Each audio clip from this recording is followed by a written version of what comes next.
Hey, what's up people? I want to do a couple of shorter videos as well when it comes to knives that I don't have as much to say about. Now, in this video I want to speak about Kizer knives, I want to speak about the Kizer Sheepdog design, and I also want to speak about 154 cm and kind of the history of 154 cm, because I read a little bit about that steel and I found it very interesting and I wanted to share that whole knowledge with you. Now, let's start off with Kizer knives. Kizer knives, Chinese company.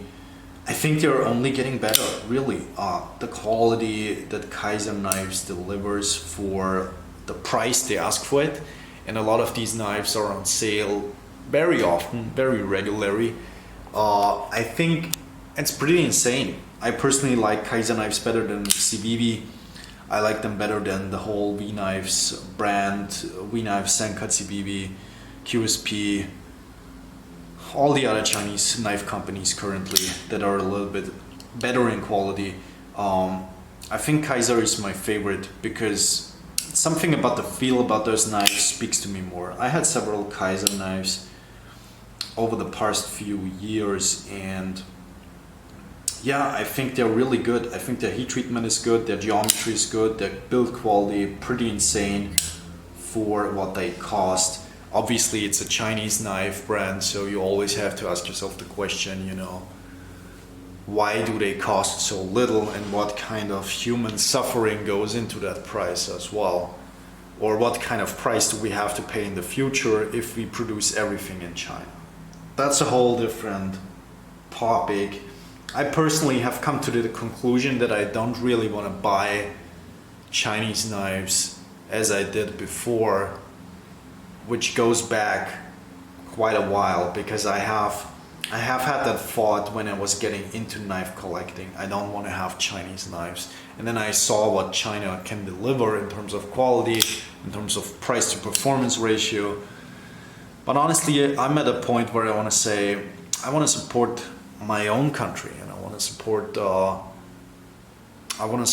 West and not a dictatorship government like China has, and not the human enslavement that those kinds of systems also have. I want to support free countries with democracies and where people actually get paid for what they do. Now, it's a very big topic, and I don't really want to dive into that too deep, but that's kind of my thought about Chinese knives currently. That being said, I think Kizer knives has some outstanding knives, and like I said, they really deliver. Now, what about the Kizer Sheepdog? I think this is probably the most successful Kizer knives design, just because they have so many variations of that design. That probably means they have sold a bunch of these. Otherwise, they wouldn't always expand their Sheepdog lineup. I think it was a very smart move to pick up that design in the beginning, because I think the Sheepdog really made Kizer knives popular because it was such an unusual, such a different design. Now, I really like cleaver knives. I have to say though, I think a cleaver blade shape needs a certain length in order to express that blade shape really, really well. Because in a mini Sheepdog like this, and this is the old version, the oldest version I think of the mini Sheepdog. I'm not sure if the mini came out before. I think the regular came out before with the titanium and the swirled pivot, and then they made the mini after that. I think that was how it was. I'm not sure, but anyways, getting off topic.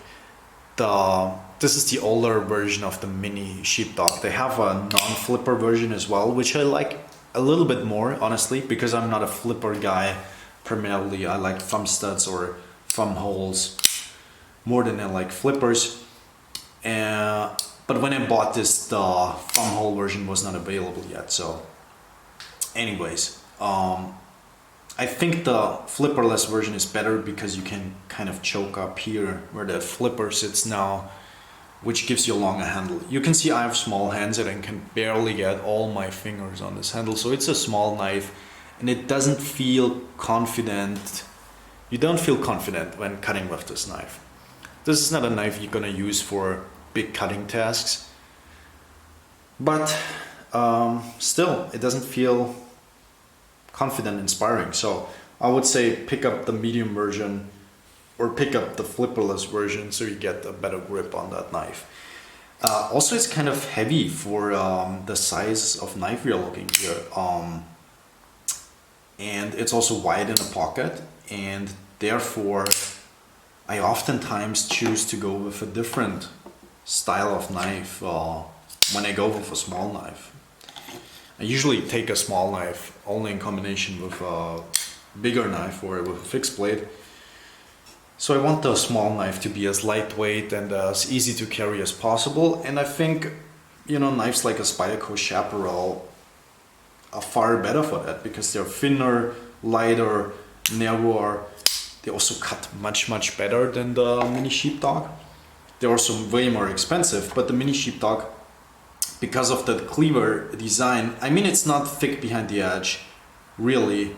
I'm not sure what the specs on this are. It looks like a 3.2 millimeter blade, and I'm not sure how thin it is behind the edge, but it's reasonably thin. It's not the thickest grind I've ever seen, but the blade shape is what really gets in the way here. This cleaver blade shape really, as I said before, it expresses itself better in a larger format. It's not as good in a small knife like this. So I go with a Para 3 or with a Chaparral much more often than I do with this. In fact, I don't carry this at all anymore, which is also the reason I sell this, because it's not as useful for me. Now, is it a fun design? 100% yes. It's a really fun design. It looks cool and it's kind of cute also. I think it would make for a cool gift knife. If you have a collection of like a lot of weird knives and unusual knives, then this should be part of your collection because it's kind of in that genre of knife. And I think it's, practically speaking, it's a good box cutter, but for everything else, the cleaver blade shape really doesn't excel as well in this size range. Okay, so that's where I land on the whole cleaver design. I think you need a bigger knife for that. Now, should you go with the Sheepdog XL? I don't know. I'm not sure what I would do with the Sheepdog XL either, because it only has a liner lock, so it's not the most heavy duty knife. At the same time, it's very big, very heavy. I think there are better XL knives that you can buy than the Sheepdog XL. So that's just my opinion on that.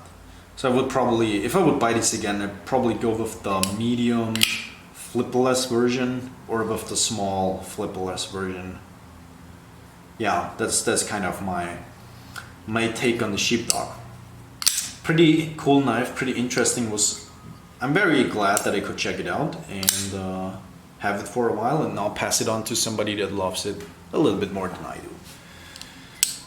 Yeah, let's talk about 154 CM a little bit more, because that steel has been around quite a bit and Kizer uses it quite a bit. So first I want to say, I think Kizer's heat treatment is pretty good on their steel. If you get the factory edge off that knife, those knives in general, or kind of polish them up a little bit, you get a lot of blade performance, especially for the price. Like I said, price to performance ratio really good. Now, let's talk about the history of 154 CM. Where does 154 CM come from? Now, 154 CM is really, it comes out from a necessity that back in the days, ball bearing steels that were used in planes were steels like 50-100, so carbon steels. And back in the days, I mean, you know, 20th century really. And then the turbine engine came along, developed by the Germans, I think in the 1940s, and turbine engines needed steels that were a lot higher heat resistant than 50-100, and preferably stainless also. So in the Brits, in Great Britain, they developed steels that were wolfram, tungsten based, I'm using a German word here, steels that were tungsten based steels for ball bearings. But in the United States, they were afraid of a tungsten shortage, so they actually developed a steel that was molybdenum based, okay? And 154 cm is the outcome of that molybdenum based steel design that was developed together with the United States Air Force Development Center. And actually we shouldn't call it 154 cm, we should call it 15.4 cm, because 15% chromium, 4% molybdenum, 15.4 makes a lot more sense than 154. But everybody says 154 cm, so I guess we stick with that. But so you know where the name comes from, it's 15% chromium, 4% molybdenum. And the CM stands for, I don't know. Anyways, 154 cm stainless steel, reasonably good edge retention if you treat it right, like Kizer does. I think it's easy to resharpen, depending on the heat treatment, of course. But I have never experienced the 154 cm that was not easy to resharpen, but has still a decent edge retention. Toughness is mediocre, I would say. It's not the best in toughness, not the worst in toughness either. I think it's right in the middle.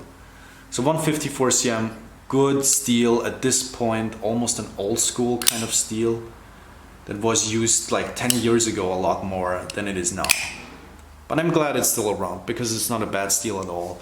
And I think it has its right to still exist, like, you know, things like VG10 has and N690. Those steels should all stay around for a while because they're not bad steels at all. It all comes down to the geometry, heat treatment, you know, what the maker does with it. But 154 cm has a cool backstory, I think. Was originally developed for ball bearing steels to be used in turbine engines, and also makes up for a pretty decent knife steel. So yeah, that's it. That's my video about the Kizer Mini Sheepdog and 154 cm. Thank you guys for watching. Maybe we see each other in another video. Goodbye.